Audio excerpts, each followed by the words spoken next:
especialista en geografía crítica. Vamos a Pueden escucharla. ayudarme con el compartir pantalla y dar un saludo a todas las personas que están conectadas a través de este enlace.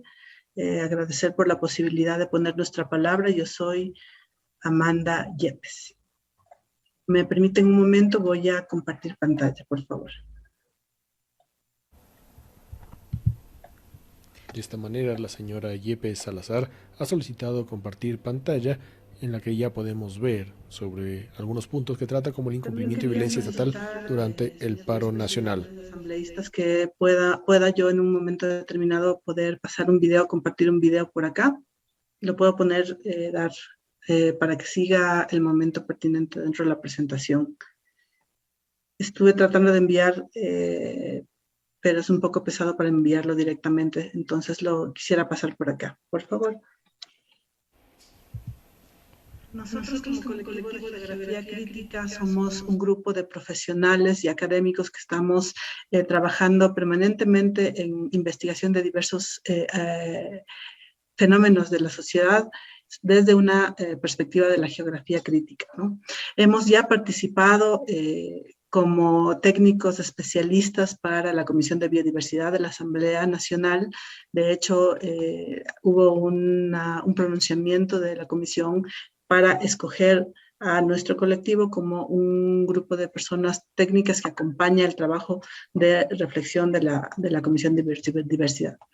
Desde ese ámbito, nosotros hemos estado investigando, hemos estado recopilando información respecto a lo que ha significado el incumplimiento en materia ambiental del plan de gobierno de Guillermo Lasso, ¿no es cierto?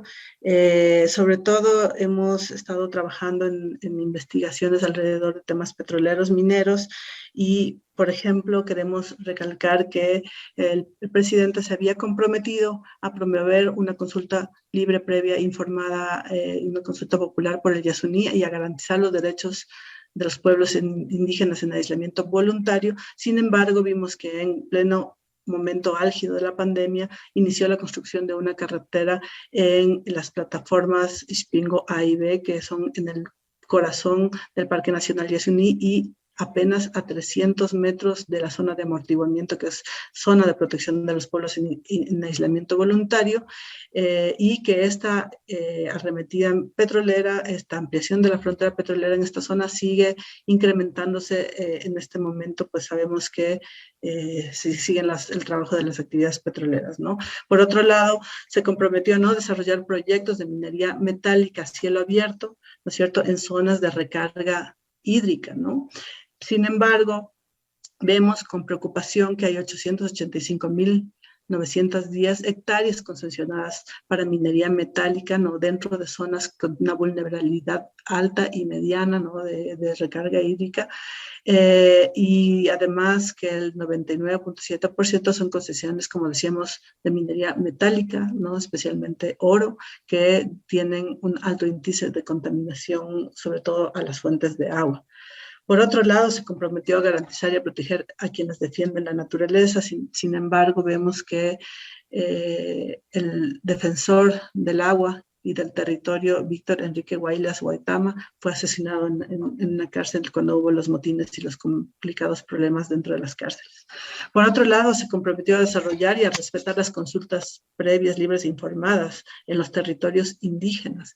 Sin embargo, vemos que hay una avanzada con los proyectos de minería a gran escala, sobre todo el proyecto minero a cielo abierto Mirador y el proyecto minero Pananza San Carlos, que fueron construidos sobre territorios de pueblos indígenas sin ningún tipo de consulta. Cuestión que nos preocupa mucho y que consideramos que hay por esto un incumplimiento del mandato, ¿no es cierto?, un motivo además de la movilización social, ¿no?, de los diversos sectores de la sociedad, y consideramos que es legítimo que la Asamblea pueda derogar un decreto por estas situaciones. Por otro lado, nosotros queremos presentar el mapeo que hemos realizado en coalición con las universidades y organizaciones organizaciones de derechos humanos, en este caso con Caleidos, que es de la Universidad de Cuenca, con la CDH de Guayaquil y la Alianza por los Derechos Humanos del Ecuador, y como colectivo Surco Común y nosotros como colectivo de Geografía Crítica. ¿Qué es lo que tenemos en este mapeo que queremos presentarles? Bueno, es una compilación de hechos de agresión y de represión por parte de la fuerza policial y militar del Estado, que ha sido detallada día por día en nuestro registro, ¿no? Entonces tenemos que el primer día de monitoreo de la represión, que empezó obviamente con la movilización social el 13 de junio, ya encontramos varias formas de hostigamiento, marchas, de hostigamiento a organizaciones sociales, inicio de presencia policial y militar en varios puntos, ¿no? Como ustedes pueden ver en la diapositiva, hay unas diferentes variables que hemos encontrado: amenazas, restricción a la protesta social, persecución a la CONAIE, ¿no es cierto? Pero en manera todavía no tan grande en número, como vamos a ver más adelante.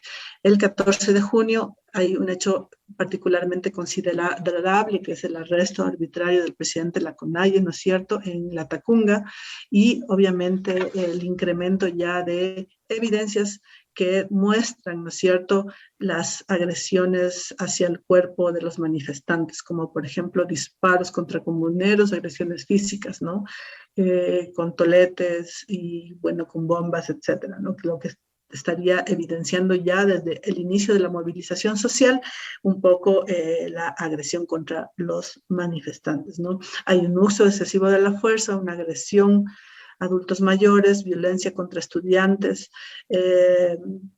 restricción de la protesta social.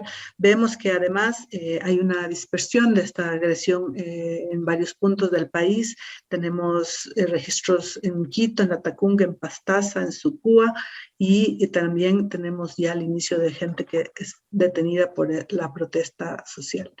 El día 15 de junio, que sería el cuarto día de movilización social, podemos ver que ya hay represión a estudiantes bueno, si continúa la represión a estudiantes por parte de la policía, pero el hecho tal vez más relevante en este momento es que ya hay los ingresos a las universidades de parte de la policía, ¿no? Está un poco el ingreso de la represión a la Universidad de Cuenca, ¿no es cierto? Y tenemos también todavía bastantes lugares donde se registran actos de represión, de violencia. Por ejemplo, si continuamos con Quito, tenemos Cuenca, tenemos en La Tacunga, tenemos en Saquicilite, tenemos en Xuxufindi, ¿no? Igual, tenemos 13 agresiones muy graves en este día, 14 agresiones graves y 6 agresiones moderadas.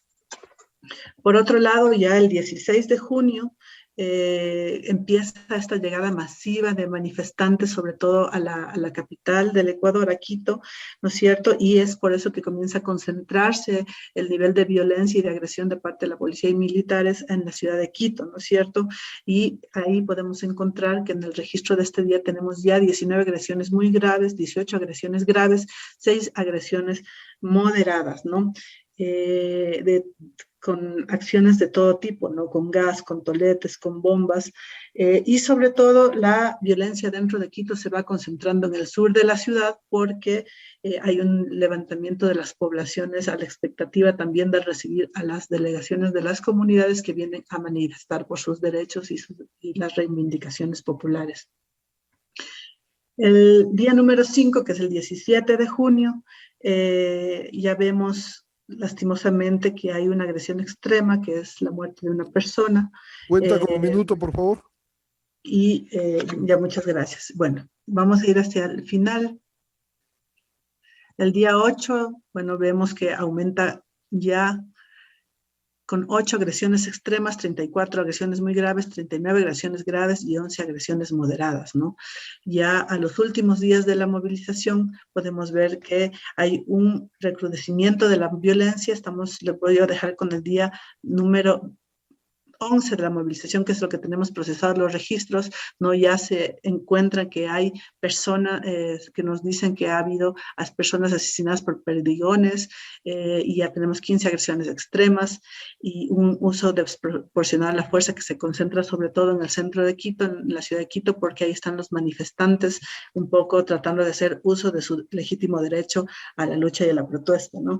Es bien grave que nosotros hayamos registrado ya estos hechos. Queremos presentar un poco cómo hay una brutal acción del Estado hacia la manifestación. Tenemos que decir que hay varios hechos en todo el país de violencia, que la movilización es nacional y que mayoritariamente se ha desarrollado de forma pacífica. Sin embargo, los hechos de violencia son grandes, son múltiples, ¿no? Y, por ejemplo, hubo 17 eventos donde hubo disparos, 5 personas asesinadas, 166 personas heridas, ¿no? Aquí hay un resumen del día 13 al 25, ¿no? Y podemos ver un poco los eventos de brutalidad estatal. Son 104 eventos, encarcelamiento 21 eventos, arremetida militar 3 eventos, arremetida policial 32 eventos y disparos 17 eventos registrados, ¿no? Aquí podemos ver las formas de represión que estamos encontrando en las manifestaciones, ¿no es cierto? Sobre todo hay gran cantidad de uso de toletes y escudos, mucho gas lacrimógeno, hay también bastantes armas de fuego detonando permanentemente en todos los sitios que hemos registrado, motos y vehículos antimotines. Y bueno, queremos decir que ¿de qué se habla cuando se habla de represión estatal, no es cierto? El discurso oficial sobre el uso progresivo de las fuerzas represivas, peligrosos, antidemocrático. El concepto de uso progresivo de la fuerza no se está usando de forma correcta en el Ecuador. Esto nos dice la Convención Interamericana de Derechos Humanos al respecto de esto, ¿no? Primero, el principio de la legalidad. El uso progresivo de la fuerza requiere un marco legal específico, pero en Ecuador no existe dicha legislación porque la Ley Orgánica de Uso Adecuado, Racional y Proporcional de la Fuerza está en trámite. El reglamento de uso progresivo, racional y diferenciado de la fuerza por parte de miembros de las Fuerzas Armadas fue declarado inconstitucional y eso, bueno, ustedes ya sabrán. Por otro lado, principio de absoluta necesidad, ¿no es cierto? Nos plantean, sin embargo, el uso progresivo de la fuerza es regido por el principio de protección a la vida. No se justifica cuando busca proteger la propiedad o restablecer el orden público. Además, este concepto solo aplica cuando se está protegiendo otra vida. ¿No es cierto? Esto nos dice un poco el relator especial sobre las ejecuciones extrajudiciales, Christoph Heinz. Y por tercer punto, queremos decir que el principio de proporcionalidad nos dice que no se debe causar más daño del que se pretende evitar. Se busca la moderación, el actuar de los agentes públicos, minimizando los daños y brindando una asistencia inmediata a quien recibe el daño, ¿no? Nosotros hemos visto que hay graves violaciones a los derechos humanos. Ha concluido su tiempo, por favor. Y que lastimosamente esto tendrá que ser juzgado más adelante y que tiene que ser juzgado en este momento. Agradecemos mucho la posibilidad de intervenir. Gracias. Prosiga, señor secretario. Para